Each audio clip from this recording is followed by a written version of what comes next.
Pensiero del giorno, lunedì 2 settembre.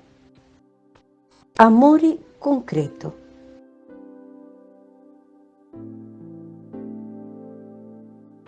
Le esigenze del vero amore. La vera arte dell'amore emerge interamente dal Vangelo di Cristo.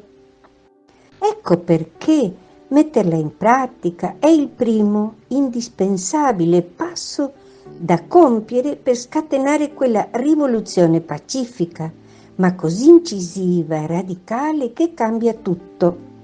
Questo amore non è fatto solo di parole o di sentimenti, è concreto, esige che diventiamo uno con gli altri e in un certo senso viviamo l'altro nelle sue sofferenze, nelle sue gioie, nei suoi bisogni, per poterlo capire e poterlo aiutare efficacemente. Quest'arte di amare, vissuta da più persone, porta poi all'amore reciproco, in famiglia, al lavoro, nei gruppi, nella società. L'amore reciproco, la perla del Vangelo, un nuovo comandamento di Cristo che costruisce l'unità.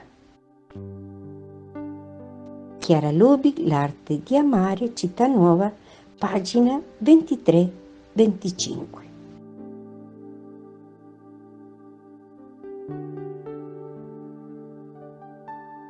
Parola di Vita Settembre 2024. Siate di quelli che mettono in pratica la parola e non soltanto ascoltatori illudendo voi stessi. Siamo membri del movimento dei focolari da vari paesi dell'America Latina e dall'Italia. Ti è piaciuto il video? Metti mi piace. Abbonati al canale. Suona la campana.